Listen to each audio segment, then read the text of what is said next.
Hello বন্ধুরা, তোমাদেরকে আরেকটা ভিডিওতে স্বাগত। আজকে আমরা ক্লাস 4 এর যে আমাদের দেখো 221 পাতা আছে, এই 221 পাতা থেকে অঙ্কগুলি করব। চলো তাহলে আজকের অঙ্কগুলো শুরু করি। আজকের অঙ্কগুলো কি করব আমরা? আগের অঙ্কগুলো কি করেছিলাম? আগের অঙ্কগুলো ঐকিক নিয়মে যেমন আমাদের কমেছিল, এই অঙ্কগুলো আমাদের বাড়বে, সেরকম আকারে অঙ্কগুলো আমাদের করতে হবে। এখানে কি বলছে দেখো, যে আমার দিদিমা নারকেলের নানা রকম মিষ্টি তৈরি করবেন। বলছে আমি দাদুর সঙ্গে কালীবাবুর বাজারে নারকেল কিনতে গেলাম, একই রকম 5টি নারকেল কিনবো। এবারে বলছে আমার কত টাকা খরচা হবে সেটা আমাদেরকে নির্ণয় করতে হবে। এবার দেখো আমাদের কি বলছে, যে আমি নারকেল কিনবো আর একদিকে হবে আমাদের টাকা খরচ হবে, কেন আমরা কোনো জিনিস কিনতে গেলে নিশ্চয়ই আমাদের টাকা লাগে। ওই জন্য একদিকে লিখছি নারকেলের সংখ্যা আর একদিকে লিখছি দাম, যেটা হচ্ছে টাকা। এবার একটি নারকেল কিনতে কত টাকা খরচা হয়েছে বলছে, দেখো এখানে 10 টাকা আর 2 টাকা, তার মানে 10 দুইয়ে কত হচ্ছে 12 টাকা খরচা হয়েছে। তাহলে যদি আমাদের একটা নারকেল কিনতে 12 টাকা খরচা হয়, এবার কি বলছে দেখো, একই রকম 5টি নারকেল, মানে দেখো এই যে দেখো একটা নারকেল, এবারে বলছে এখানে 5 নারকেল, দেখো একটা দুটা তিনটা চারটা পাঁচটা, তাহলে আমাদের এই 5টি নারকেল কিনতে কত টাকা খরচা হবে? এখানে আমাদের একটি নারকেল কিনতে খরচা হয়েছে কত, 12 টাকা। তাহলে 5টি নারকেল কিনতে আমাদের এখন কত খরচা হবে?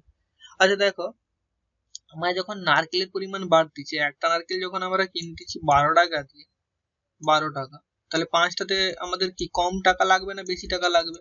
তোমরা যখন দোকানে গিয়ে যখন একটা লজেন্স কিনো তখন কম টাকা নিশ্চয়ই দিতে হয়। যখন বলবে না আমাদেরকে 10টা লজেন্স দিতে হবে কি আমাদেরকে 5টা লজেন্স দিতে হবে, তখন তো আমাদেরকে দোকানে যে বেশি টাকাই দিতে হয়। তাহলে দেখো এখানে যেহেতু আমাদের নারকেলের সংখ্যা বেড়ে যাচ্ছে, তার জন্য কি হয়ে যাবে, টাকার সংখ্যাও আমাদের এখানে বেড়ে যাবে। টাকার সংখ্যা আমাদের এখানে নিশ্চয়ই বাড়বে। তাহলে দেখো আমাদের এখানে কি লিখবো, যে নারকেলের সংখ্যা বাড়লে দামও কি হয়ে যাবে, দামও আমাদের এখানে বাড়বে। এখানে লিখবে যে বাড়বে, বাড়বে। এবার দেখো পেলাম কি, আমাদের এখানে একটি নারকেলের দাম এখানে দেখো 10 টাকা আর 2 টাকা যোগ করলে কত হয়ে যাচ্ছে, আমাদের 12 টাকা হয়ে যাচ্ছে। একটি নারকেলের দাম আমাদের 12 টাকা। তাহলে দেখো 5টি নারকেল কিনতে কত কিনতে বেশি টাকা লাগবে, লাগবেই তো। তাই 5টি নারকেলের দাম হয়ে যাবে কত, যে আমাদের একটি নারকেলের দাম 5 টাকা, এই 12 টাকা, তাহলে 5টি নারকেলের দাম হয়ে যাবে আমাদের 5 গুণিত 12। তাহলে এবার 5 12 গুণ করলে কত হবে, 5 12 60। তোমরা নিশ্চয়ই নামতার ঘর জানো, তাহলে আমাদের এখানে গুণ করে নিবে, যে 12কে 5 দিয়ে গুণ করে নিবে, 12 গুণিত 5। তাহলে কি হচ্ছে, 5 একে 5, 5 দুগুণে 10 এর শূন্য, হাতে থাকে আমাদের 10 এর শূন্য, শূন্যটা নিলাম আমরা এখানে। আর হাতের এক, আমাদের এই একের কাছে চলে এলো। এবার 5 একে 5 আর হাতের এক, তাহলে হাতের একে 6 হয়ে গেল, 5 12 60। আশা করছি তোমরা বুঝতে পারতেছো কিভাবে অঙ্কগুলো হচ্ছে। আচ্ছা এবার কি বলছে দেখো, বলছে কিন্তু বাবা বকুলতলার বাজার থেকে আরো 3টি একই রকম নারকেল কিনে আনলেন। একটি নারকেলের দাম যদি আমাদের 12 টাকা হয়, তাহলে বাবা কত টাকা দিতে হলো সেটা আমাদেরকে দেখতে হবে, কোষে বের করতে হবে আমাদেরকে। তাহলে আমাদের এখানে কি বলছে দেখো, একটি নারকেলের দাম আমাদের 12 টাকা হলে 3টি নারকেলের দাম কত হবে? তাহলে আমরা এখানে কি লিখবো, যে নারকেলের সংখ্যা আমাদের এখানে 1 ছিল, এখানে 3 হয়ে গেছে, তার মানে নারকেলের সংখ্যা আমাদের বেড়ে গেছে। তাহলে আমরা কি লিখবো এখানে, যে নারকেলের সংখ্যা বাড়লে নারকেলের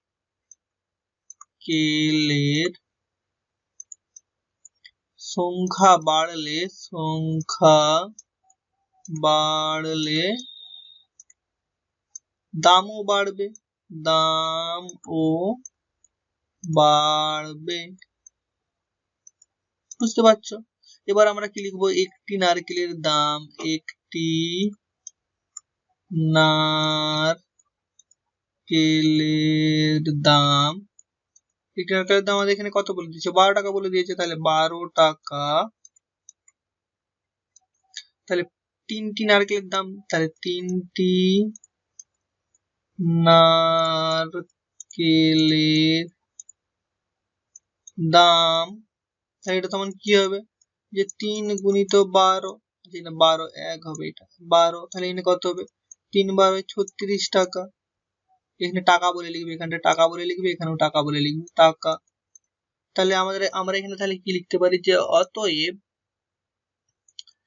যে বাবাকে কত টাকা দিতে হলো দেখি, তাহলে আমরা লিখবো কি, যে অতএব বাবাকে দিতে হলো যত এ বাবাকে দিতে হলো বাবা, আচ্ছা আমাদের এখানে করা আছে বাবাকে দিতে হলো কত টাকা, যে 36 টাকা। আচ্ছা আমাদের এখানে অঙ্কটা করে দিয়ে আছে, দেখো মানে করে দিয়েছে, আমাদেরকে এখানে লিখতে হবে। তাহলে এখানে কি হচ্ছে, নারকেলের সংখ্যা বাড়লে দামও বাড়বে, তাহলে দাম ও আমরা এখানে কি লিখবো, যে বাড়বে। নারকেলের সংখ্যা বাড়তেছে, দামও বাড়বে, তাই একটি নারকেলের দাম কত হচ্ছে 12 টাকা হলে 3টি নারকেলের দাম হবে যে 3 গুণিত 12, তাহলে 3 12 36 টাকা। তাহলে আশা করছি তোমরা বুঝতে পারছো কিভাবে অঙ্কগুলো হচ্ছে। এবার আমাদের কি বলছে দেখো, এবার আমাদের এখানে বলছে কি, দিদা অনেকগুলি নারকেলের নাড়ু তৈরি করলেন। দিদা অনেকগুলো নারকেলের নাড়ু তৈরি করলেন। এবার কি বলছে, যে বিকেলে আমার 4 জন বন্ধু বাড়িতে এলো। আমার বন্ধু চারজন বন্ধু আমার বাড়িতে এসছে, আমার ঘরকে এসছে। এবার কি বলছে, একটি প্লেটে 25টি নাড়ু দিলেন। মানে একটা প্লেটে দেখো, এই যে আমাদের এখানে প্লেট আছে, এই প্লেটটা ধরো 25টা নারকেল নাড়ু দিয়ে দিয়েছে। এবার কি বলছে, প্রত্যেক বন্ধুকে আমি 4টি করে নারকেল নাড়ু দিব। তাহলে কতগুলি নারকেল নাড়ু দেবো হিসাব করি। আমাদের দেখো একটা প্লেট আছে, এই প্লেটে কতগুলো নারকেলের নাড়ু আছে 25টি। এবার বলছে আমি প্রতিটা মানে একজন বন্ধুকে দেবো কটা করে নারকেল নাড়ু, 4টি করে। তাহলে আমার কাছে এখন মোট বন্ধু সংখ্যা আছে কত, চারজন বন্ধু। তাহলে মোট আমাদের কতগুলো নারকেল নাড়ু খরচা হবে সেটা আমাদেরকে হিসাব করে, মানে খরচা হয় বলতে কি দেবো কতগুলো সেটা আমাদেরকে হিসাব করে লিখতে হবে। তাহলে চলো আমাদের এখানে কি বলছে দেখো, একজন বন্ধুকে আমি দেবো কটা নারকেলের নাড়ু, 4টা। তাহলে 4জন বন্ধু আছে, কেন 4জন বন্ধু আমার বাড়িতে এসছে, তাহলে কতগুলো নারকেল দেবো জানিনি, হিসাব করতে হবে। তাহলে বন্ধুর সংখ্যা কত, কত বললে হবে না, বন্ধুর সংখ্যা এখানে বাড়লে নারকেল নাড়ুর সংখ্যাও বাড়বে। কেন, এখানে বন্ধু একজন থাকলে নারকেল নাড়ু যদি 4টা নেয়, তাহলে 2জন হলে তাহলে 4 2 8টা নিবে, 3জন থাকলে 4 3 12টা নিবে, মানে বাড়বে। বন্ধুর সংখ্যা বাড়লে নারকেল নাড়ুর সংখ্যাও বাড়বে। তাহলে একজন বন্ধুকে দেবো কতগুলি নারকেল নাড়ু, এখানে বলে দিয়েছে 4টি করে দেবো আমি, তাহলে 4টি করে দেবো, 4টি নারকেল নাড়ু। তাহলে 4জন বন্ধুকে দেবো কত, 4 গুণিত 4টি, তাহলে 4 4 আমাদের কত হয় 16টি নারকেল নাড়ু দেবো আমি 4জন বন্ধুকে। তাই প্রত্যেক বন্ধুকে 4টি করে নাড়ু দেওয়ার পর প্লেটে এখন কতগুলি নাড়ু পড়ে থাকবে। তাহলে আমাদের এই প্লেটে ছিল কতগুলো, মোট প্লেটে ছিল আমাদের 25টা। এবার 25টা থেকে আমি 16টা নাড়ু দিয়ে দিয়েছি, বন্ধুকে এগুলো দিয়ে দিয়েছি, এটা বন্ধুকে দিয়ে দিয়েছি, সব বন্ধু মিলে 16টা নারকেল নাড়ু খেয়ে নিয়েছে। আর আমাদের প্লেটে মোট ছিল 25টি নারকেল নাড়ু। তাহলে আর পড়ে আছে কতগুলো, তাহলে আমরা প্লেটে পড়ে থাকবে কত, 25 বিযুক্ত 16, তাহলে 25 বিয়োগ 16 তার মানে কি হচ্ছে, 25 থেকে আমরা যদি 16 বিয়োগ করে দিই, তাহলে যে বিয়োগ ফলটা হবে সেটাই হয়ে যাবে উত্তর। তাহলে এখানে বিয়োগ ফল কত হবে, 9 হবে। তাহলে 9 হয়ে গেল আমাদের উত্তর, যে 9টি নারকেল নাড়ু আর এই প্লেটে পড়ে থাকবে 16টা দিয়ে দেওয়ার পরে। তাহলে কিভাবে হচ্ছে বুঝতে পারছো। আচ্ছা এরপরে দেখের পরের পাতাতে চলে যাই আমরা। পরের পাতার অঙ্কগুলো কি বলছে, বলছে গল্প লিখি ও কষে দেখি। আমাদের এখানে গল্প নির্ণয় করতে হবে। এবার গল্পটা তোমাদের বিভিন্ন রকম করতে পারো, যে আমি যেটা বলবো সেটাই গল্প হয়ে যাবে সেরকমও না। এখানে কি বলছে, একদিকে বলছে পুতুলের সংখ্যা আর একদিকে বলছে টাকা, যেটার দাম। বলছে প্রতিটি পুতুলের দাম সমান, মানে এই পুতুলটাও যা দাম হবে, মানে পুতুলটা দেখতেও একই রকম আর দামেও সেম।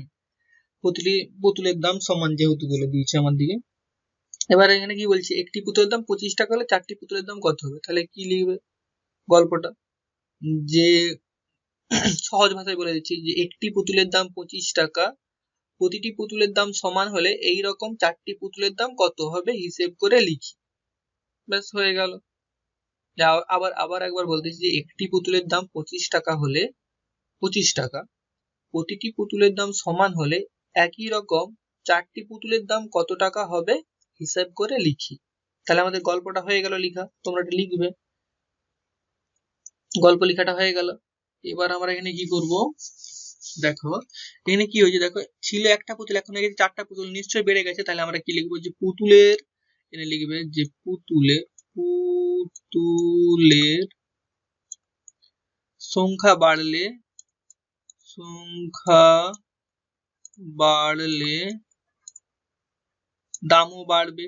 দামও বাড়বে।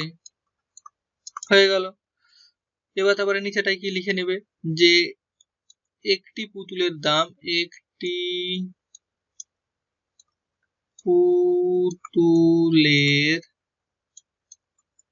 একটি পুতুলের দাম 25 টাকা। একটি পুতুলের দাম 25 টাকা। তাহলে চারটি পুতুলের দাম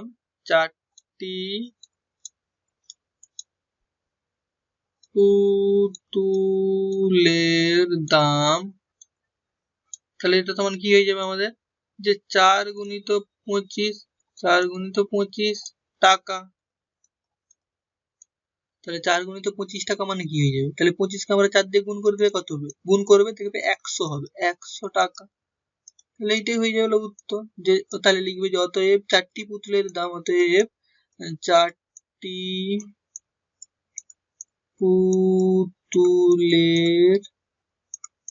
দাম 100 টাকা। ব্যাস আমাদের অঙ্ক হয়ে গেল। সেম একই রকম ভাবে এটা মুছে দেই, একই রকম ভাবে আমরা দ্বিতীয় অঙ্কগুলোও সলভ করব, একই পুরো একদম সেম।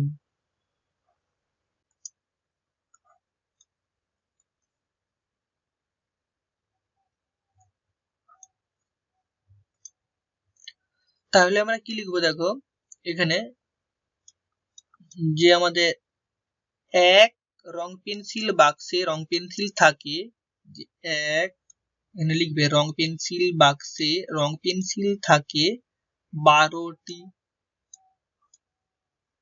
তাহলে আমাদের 6 রং পেন্সিল বাক্সে রং পেন্সিল থাকবে কত, যে 6 গুণিত 12টি, 6 গুণিত 12 হবে, 6 গুণিত 12টি। তাহলে তোমরা নিশ্চয়ই 12 ঘর নামতে জানো, 6 12 কত হয় 72টি। তাহলে উত্তর কি হয়ে গেল, আমাদের 6টি রং পেন্সিল বাক্সে রং পেন্সিল থাকবে কতগুলি 72টি। তাহলে আশা করছি তোমরা বুঝতে পারলে। চলো তাহলে এবার আমরা 3-এর দিকে চলে যাই। এখানে কি বলছে, আচ্ছা চলো তাহলে এর পরের দিকের অঙ্কটা চলে যাই আমরা। 3-এর দিকের অঙ্কটার মধ্যে কি বলছে, একদিকে বলছে ঝুড়ির সংখ্যা আর একদিকে বলছে যে আপেলের সংখ্যা। এবার কি বলছে 5টি ঝুড়িতে আপেল আছে 25টি, মানে 5টা ঝুড়ি মিলে, 5টা ঝুড়ি, এই 5 ঝুড়ি মিলে ধর এগুলো ঝুড়ি, এই 5টা ঝুড়ি মিলে মোট কতগুলো আপেল আছে বলছে 25টি। তাহলে বলছে একটি ঝুড়িতে আপেল কতগুলো থাকবে, বলছে প্রতি ঝুড়িতে আপেল সংখ্যা সমান, মানে এই ঝুড়িতে যতগুলো আপেল থাকবে এটাতেও ততগুলা, এইটাতেও ততগুলা, প্রতিটি ঝুড়িতে ততগুলা করে আপেল থাকবে। এবার আমার দিকে বলছে প্রথমে গল্পটা লিখতে। তাহলে আমরা কি লিখবো, যে 5টি ঝুড়িতে মোট আপেল থাকে 25টি, প্রতি ঝুড়িতে সমসংখ্যক আপেল থাকলে একটি ঝুড়িতে কতগুলি আপেল থাকবে হিসেব করে লিখি। তাহলে দেখো এখানে 5টি ঝুড়ি ছিল, এখন হয়ে গেছে একটি, তার মানে কি ঝুড়ি কমে গেছে। তাহলে যেহেতু আমাদের ঝুড়ি কমে গেছে তার জন্য কি আপেলের সংখ্যাও কমে যাবে। যে ঝুড়ির সংখ্যা কমলে এখানে লিখবে যে ঝুড়ির সংখ্যা কমলে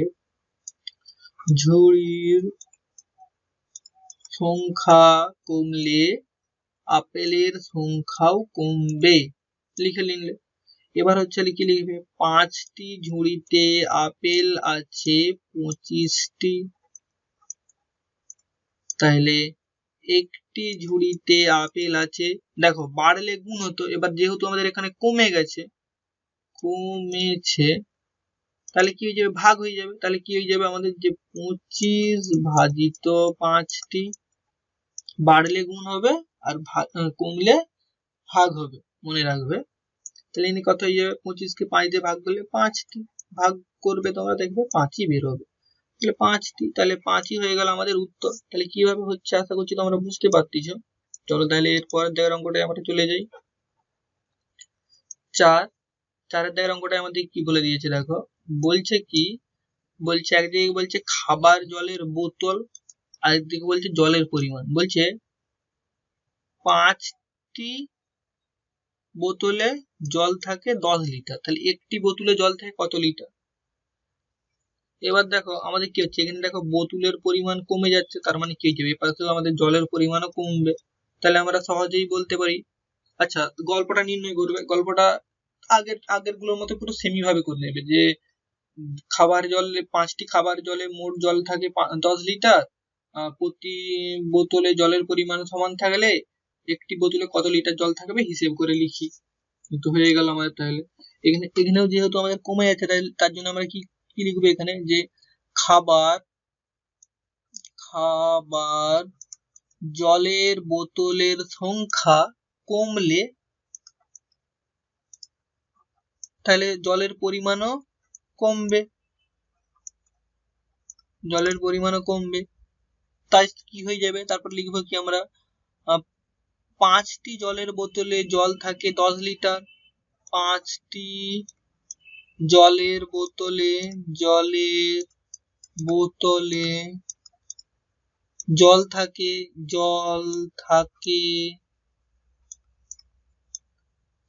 এটা 10 লিটার বলে লিখবে, লিটার। তাহলে একটি জলের বোতলে জল থাকে কি হয়ে যাবে, যেহেতু কমে আছে তার জন্য আবার ভাগ হয়ে যাবে, 10 ভাজিত 5 লিটার, লিটারও লিখবে লিটার। তাহলে এখান থেকে কি হয়ে যাবে, 2 লিটার। 10 কে 5 দিয়ে ভাগ করে দিবে, দেখবে 2 লিটার বেরাবে, লিটার হবে, লিটার। 10 লিটার,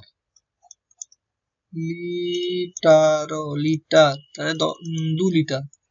তাহলে উত্তর কি হয়ে যাবে এখানে, 2 লিটার। তাহলে কিভাবে হচ্ছে আশা করি বুঝতে পারছো তোমরা। আচ্ছা চলো তাহলে আমরা এগুলো একটু মুছে নেওয়ার পরে তারপরে দেখে অঙ্কটা আমরা চলে যাব। 5 টাকার অঙ্কটা আমাদের কি বলছে দেখো, 5 টাকার অঙ্কটা আমাদেরকে বলে দিয়েছে, বলছে কি আমার জামার সংখ্যা আর বোতামের সংখ্যা।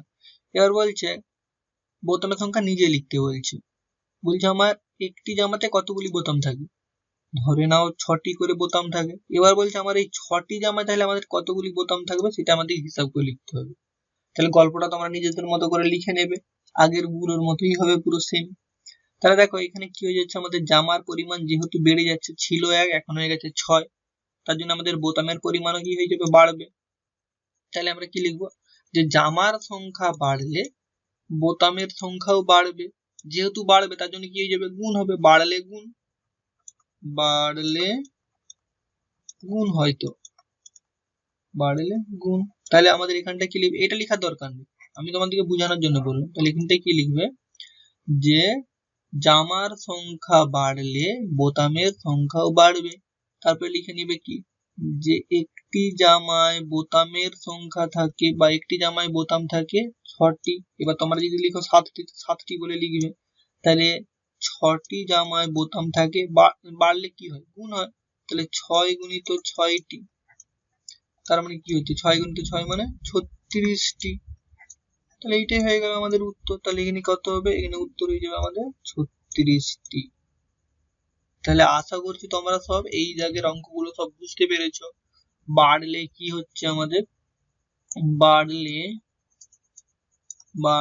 হচ্ছে আমাদের গুণ, আর কমলে হচ্ছে আমাদের ভাগ। ঠিক আছে, আচ্ছা আর গুণ হবে আর ভাগ হবে তোমরা বুঝবে কিভাবে, দেখো আমাদের উপর থেকে নিচে যখন কমে গেছে তার জন্য আমাদের কি হয়ে যাবে, ভাগ হয়ে যাবে। আবার দেখো উপর থেকে নিচেটা বেড়ে গেছে তার জন্য আমাদের এখানে গুণ হয়ে যাচ্ছে, দেখো এটা হয়ে যাচ্ছে আমাদের গুণ হয়ে গেল। আচ্ছা এটা হয়ে যাবে আমাদের ভাগ হয়ে যাবে, ভাগ কেন, কমে গেছে ভাগ। আবার দেখো এখানটাও কমে গেছে, তার মানে এটা হয়ে যাবে আমাদের ভাগ। আচ্ছা দেখো এখানে কি হয়ে গেছে, এখানে আমাদের বেড়ে গেছে তার জন্য এটা কি হয়ে যাবে, আমাদের এখানে হয়ে যাবে গুণ। তাহলে চলো বন্ধুরা আজকে এই পর্যন্ত, দেখা হচ্ছে আগামী ভিডিওতে। ভিডিওটি ভালো লাগলে অবশ্যই বন্ধুদের সঙ্গে শেয়ার করবে এবং চ্যানেলটিকে সাবস্ক্রাইব করে পাশের বেল আইকনটি প্রেস করে রাখবে।